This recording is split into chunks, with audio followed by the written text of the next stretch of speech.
If your first thought when someone mentions eating insects is ick, you're not alone. Yet billions of people around the world see edible insects as standard fare or even as a delicacy. So, in this episode of Tag Talks Food Safety, I, your host Lisa Lupo, discuss the practice of eating insects with Tag's Senior Manager of Food Safety and entomophagy expert, Kate McInnes. Welcome, Kate. Thank you, Lisa. So, Kate, can you tell us what exactly is entomophagy? Yeah, so entomophagy is the practice of eating insects. Insects have always been a part of the human diet. It's estimated that about 2,000 species are currently consumed safely globally. And a number of cultures do practice the eating of insects. It's estimated that about 2.5 billion people regularly consume insects across 140 countries. But with that being said, entomophagy is still in its infancy in North America and it's not widely practiced. So, wow, 2,000 species, that's an awful lot. So, why should North American consumers seek to get past that ick factor and at least try a cricket or two? Yeah, so food security is certainly something that's becoming a more frequent topic of conversation, with a variety of factors driving this, such as climate change, the rising costs of food, population increase, and the increased demand for sustainable proteins.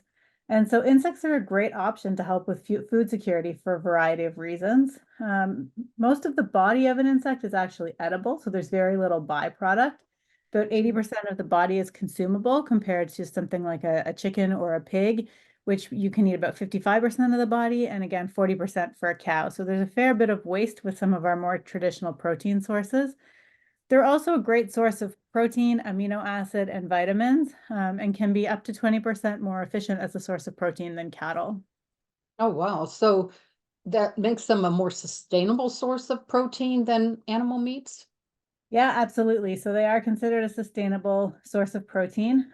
This is mainly driven by the fact that they produce substantially less methane than cattle. So cricket production is about 80% less than what a cow farm would produce, and they use far less water. So in a farming operation, about 100 gallons of water creates about 6 grams of cattle protein, 18 grams of chicken protein, but with something like a cricket, you're creating about 238 grams of protein. So this is substantially contributing to sustainability. Okay. So, yeah, and it really does seem that crickets tend to be the most common insect being used in food, is whether a crunchy snack or being ground to flour or paste for baked goods or protein bars. So, how do they compare with, say, beef? Yeah, so crickets are certainly more commonly farmed and sold option in North America, and certainly for good reason. So if we're comparing a 30-gram sample of beef to a cricket, the protein content in the 30-gram sample of crickets is 20 grams compared to something like beef that has 8 grams of protein. And then looking at some of the further nutrient content, if we talk about calcium, a 30-gram sample of a cricket protein is going to have about 43 milligrams of calcium versus beef, which has about 3.6 milligrams. And further breaking that down, iron content. So one 30-gram sample of beef would have about 1 milligram of iron versus 2.3 milligrams in cricket. So certainly getting a little bit more bang for your buck when we look at cricket versus beef. Yeah. So then with all this, why aren't we seeing more insect-based foods at retail? Are there some significant challenges that producers are facing? So in terms of production, there certainly is a lack of standards at this point for producing insects, primarily because it is still a fairly new and emerging sector with limited production standards. So of course, traditional good manufacturing practices are still required when looking at manufacturing facilities, but a lot of the risks and hazards associated with specific insects are certainly still being identified. And with over 2,000 species of insects consumed regularly, there's a lot of potential different risk profiles out there that need to be considered. So, coming up with some kind of profile here to help the industry would certainly be a benefit. I think the other factor that's affecting the industry substantially is the general ick factor that comes around eating insects. And since they're not traditionally consumed in the North American diet, there certainly has been some resistance around moving to this as a source of protein. And so really, as producers working towards finding an accepting market has been a challenge. Okay. You mentioned standards. So what standards and regulations are the production of insects held to? So of course, we still have to be following our good manufacturing practices. We are still making food components. But in addition to that, we really do need to be looking at the regulatory requirements for the country where they're being manufactured and making sure we're meeting those regulations. So in the US, insects are controlled by the FDA, and therefore they are subject to the FSMA requirements. So that's something to consider for manufacturers, but there certainly is a gap that exists in understanding the hazards and the risks that are associated with edible insects. So even within FSMA, looking at something like Appendix 1 that would typically outline all of the hazards associated with your product, I don't think you're going to find much for insects there. And so the creation of a risk identification database would certainly go a long way in helping to make sure that we're addressing these hazards adequately and that we're doing a better job of following those regulatory requirements. Okay. So, Um, oh, I'm sorry, go ahead. nope. Okay. So, in relation to the food safety regulations and the guidelines, what are some of the hazards that are most relevant to the production of insects as food?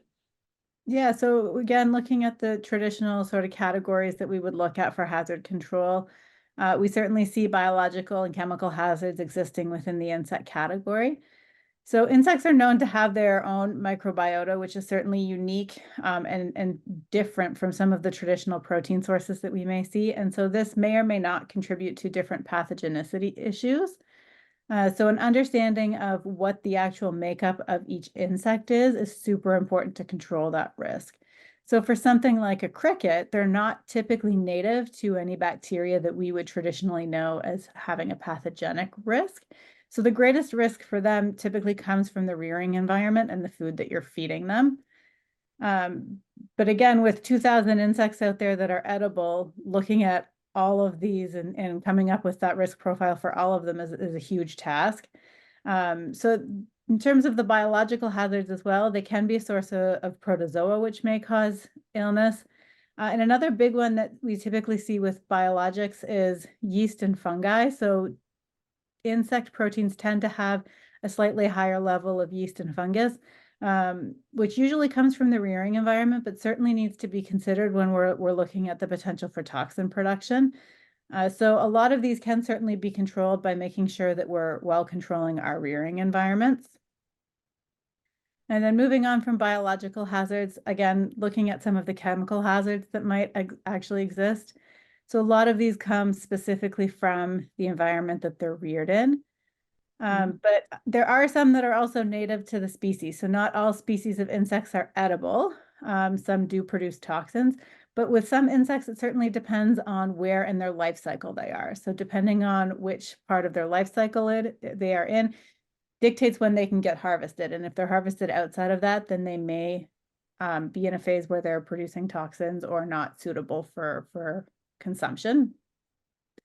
So manufacturers should really be giving consideration to things like heavy metals, mycotoxins, agricultural residues, dioxins, drug residues. So all of the sort of typical things that you would see in a chemical hazard list, because all of these do have the potential to bioaccumulate within the insect population. So just a side note here around chemical hazards and looking specifically at heavy metals. So in the facility I previously worked in, we had an issue with arsenic levels in the cricket powder, and it kept testing super high. And when we started doing our root cause analysis and digging into what was going on within this product, realized that some of the components that were used for rearing actually contained arsenic, and they were bioaccumulating it from their rearing environment. Oh, And wow. once this was removed, all of the arsenic levels substantially were reduced. So it's really important when looking at, especially something like a cricket, to make sure that all components are considered and actually looked at for the risk, not just specifically the part that you're eating. And then another thing I think that needs to be pointed out and just discussed as a potential hazard is certainly the possibility of economically motivated adulteration. Because the industry is still so new and it is still quite expensive to manufacture a lot of these proteins, there is always the possibility that if you're using it as an ingredient further downstream, that it could be adulterated with something else. So certainly something to consider if you're looking at buying insect protein to use as an ingredient in a product. Okay. So a lot of things to just kind of be aware of as you're producing these. Are there also any cautions that consumers should be aware of when they're trying an edible insect? Yeah, so if it's the first time that you're trying an edible insect, there certainly is the potential for there to be an allergic risk with insects. So allergenicity tends to be a fairly complex topic with relation to insects, as each separate species may have, different challenges or allergenicity potentials. Generally speaking, the exoskeleton of an insect is very similar to the exoskeleton of a crustacean. So if you are somebody who is sensitive to seafood, then you may wish to exercise some caution when eating insects for the first time, just to be sure that you don't have a reaction. But in addition to that, there are a number of different allergen potentials within the insect that may not be fully understood or may not even necessarily be known about. It's also been established that individuals with sensitivities to dust mites and cockroaches may also have sensitivities with insects. So if that's something that you're allergic to, again, exercise some caution when eating insects for the first time. The other thing that's interesting to consider with regards to allergenicity is that it's also important to consider that the diet that the insect is fed.